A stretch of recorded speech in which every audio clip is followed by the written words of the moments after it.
Do you ever get the feeling you might have taken the wrong path in your life? I get that feeling sometimes. Sometimes I get a feeling I've sequestered myself in a little ivory tower here in the middle of the Black Forest, and there's no big towns for a considerable distance. And yeah, I get that feeling sometimes that I've locked myself away in this like la la land world. And what we're talking about is kind of, just from a personal point of view, is the selective ludditism of my existence anyway.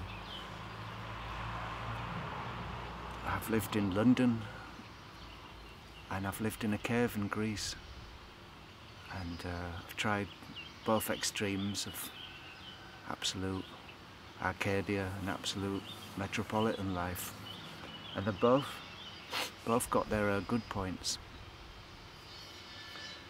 But I know I'm a selective luddite. You know what a luddite is? That's somebody who's kind of against technology a little bit. I think I am a luddite in many ways. And let me just give you a few examples. For example, I've never used a microwave oven. I've probably made 3 or 4 calls in my life on a mobile phone. I've never sent an SM message, and never used a sunbed. Yeah, okay, you get the drift. So I've been a selective luddite in my life, and by selective I mean when it comes down to technological things that I like cameras and recording equipment, then I wouldn't say I'm a luddite at all. I'm a philo, a friend of those things. I love them. But that kind of leads to a hypocrisy, and I think hypocrisy is one of the worst traits that there is. A long time ago, when I was 17, I was an immigrant in Greece, doing all the bad jobs, picking oranges, planting olive trees, doing anything that was possible to do. And one day I was in the field working, and this old man came up to me. He had a face like a pickled walnut. He looked about 100 years old, and he come up to me and he went, "G'day mate, how's it going?" And I talked a real strong Melbourne accent from Australia, because he'd been living in Australia for 30 years, because lots of Greeks went to Australia. And he said to me about olive oil. He said, just eat olive oil, and because if you eat a fried egg in olive oil, the olive oil has got the power to negate the cholesterol in the egg. So if you eat eggs and oil together, it's a perfect food. And I always took that to heart. So since I've been 17 years old, the only oil that I've eaten in my life is olive oil. And now when I see in the newspapers this non-stop barrage of information about how to live forever and what's good for you, they always say the Mediterranean diet is the diet, you know, the magical diet, and you'll live forever, like ambrosia of the gods type thing. So, okay, I feel vindicated. I don't want to get on my little dung heap and say, told you so, told you so. I'm just telling you.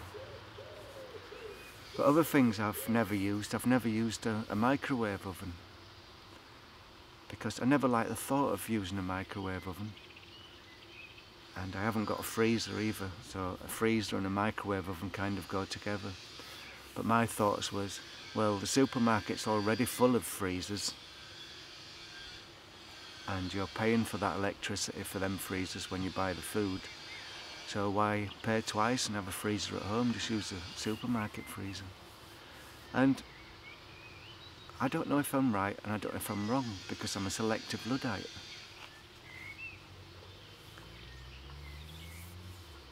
That's why I've never been able to get going in my garden properly, because lots of people grow the beans and they grow the tomatoes and then they put them all in the freezer. And I'm wondering if I'm in a win situation there. I'm just wondering if it's on an entropy level, if it's worth it to pay for that electric and that big coffin box full of chemicals to keep my food cool. If that's in a entropic way of looking at if it's worth it. Is the energy input there worth it? And I often wonder if I've gone completely down the wrong road and just becomes some kind of a foolish hypocrite and just cherry picking the good things without actually thinking it all through. Sorry if this sounds a bit disjointed, but I'm thinking on the hip here, and I'm not quite sure what I'm talking about, but maybe through making the video it'll become clearer to me as well. So as I said, olive oil. I've been on olive oil since I was 17. I've not used a microwave. I've probably made 3 or 4 phone calls in my life on a mobile phone. I've never sent an SMS message. I've never been on a sunbed. So I've kind of blocked myself off from some of these technological things. And now I read in the papers with all this scare tactics about how to live forever, about microwaves for example, and somehow I feel vindicated, but it's not a great feeling, this vindication. It's just kind of a smug feeling in a way. How microwave ovens work is the molecules of water in the food get twisted like that with the AC current. Ding, ding, ding, ding, and this movement warms up the food. And so all these molecules in there are acting like little on-off switches in the computer. It's this binary thing. And that might be still happening after the machine's switched off. You get the food, you know, boiling hot microwave food can be on the outside and inside it can be frozen. And I've read some stuff, it might just be that pseudoscience, but that the microwave possibly does change the frequencies of the food somehow, and that might not be good. I don't know if it's true, but sort of my gut feeling was don't eat stuff from microwave ovens, and I haven't. And now he's seen stuff in the media. Yeah, talking about being a semi-luddite and this hypocrisy. I'm kind of against some things, but I'm for other things, which don't make any sense really. If I fell and broke my leg and went to the hospital, I would give all my trust to the doctors and the technology to fix me. But on the other hand,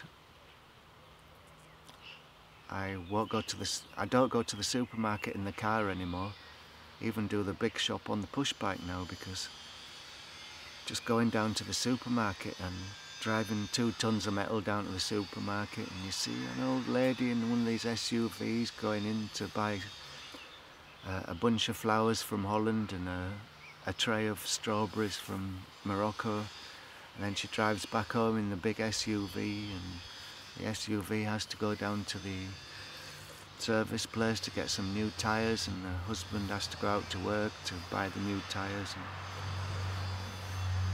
It all seems a bit of a merry-go-round to me. But I wonder sometimes if I'm completely on the wrong track, just being a total hypocrite in a white ivory tower. But I just cannot embrace this consumerism way, totally. When computers first came out, when they first became available to your average Joe, around 1997, 98, when the first Windows came out. I remember thinking, I don't need a computer, I got a computer in my head, but deep down I wanted a computer. And when I eventually got one in the year 2000, I knew I would become a computer addict, and I did. And at first I fooled myself and said, I'm only using it as a tool, it's my photographic studio, it's my recording studio. And fair enough, but now, what is it, 15 years have gone by, and I think of all the time I've spent on the computer. And it's getting worse and worse really, because recently I joined Facebook. And if you go down your timeline on Facebook and look at all the unnecessary pictures, blogs, things that you've looked at that doesn't really have a particular interest, you see how much time you've wasted in a way. And there's something pernicious about this Facebook. I feel like a man from a primitive tribe in Africa who's scared when he sees the camera that he's going to lose his soul in the camera. I get that feeling with Facebook sometimes, and all this personal information that we're loading up to the internet and it's been shared with corporate companies to make a profile of you to see what sort of a person you are. It's all a bit 1984, isn't it? And luckily where I am, this whole surveillance system, the cameras checking out what you're doing, is not very strong. I don't think there's any cameras in this village. I've not seen one anywhere. And even in the small towns, there doesn't seem to be this proliferation of cameras like you get in the UK, for example. And you see all these, what is it in UK, 6 million cameras, and one camera for every 10 people. And all these cameras being watched by computers with face recognition, and all that meshing in together with Facebook, and it makes me a little bit dubious about what's going on. So that rings my luddite bells, but at the same time I'm using it like a fool. I'm running with the hares and running with the horse, running with the hares and running with the hunters, want the best of both worlds. So that kind of mixes me up in the head sometimes, whether I'm taking the right road. But it's like, when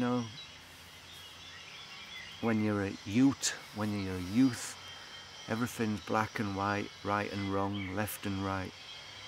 But when you get older, you start to see it's all mixed together. There's no definite boundaries of this and that and the other. It's all one homogeneous mass that's spinning around, and you've got to take what you think's the good and admit even in the good stuff that you take there's inherently bad stuff mixed in there, and there's not a lot you can do about it. It's like people who are into veganism or something, they stamp their foot and say it's bad to kill, which is okay, that's fair enough. But sometimes I wonder if we're going against one of the basic precepts of the world, saying it's bad to kill, and it's bad to be cruel, unnecessary killing. But all life is killing, isn't it, in a way? If you eat some plants, if you just eat plants, you've got to kill the plant to survive. There's always some killing involved. And that's an example of this black and white thing that you've got to dance on a thin line to stop yourself cracking up, really. And dancing on this thin line can be quite energy intensive sometimes. Sometimes I wish I could just get a belief, wish I could believe in something, and wish I could believe in a belief and just let that take all the heavy load and just say, yep, the belief is there, let that take the heavy load. I believe in this, I believe in God, I believe in this, I believe in that. So I don't have to think about that anymore. That's taken care of me, I just do my thing. But then believing in something has also got its negative points, hasn't it? Because you shut your mind off to a certain aspect of things, and there's one more example of this absolute complicated world that we live in.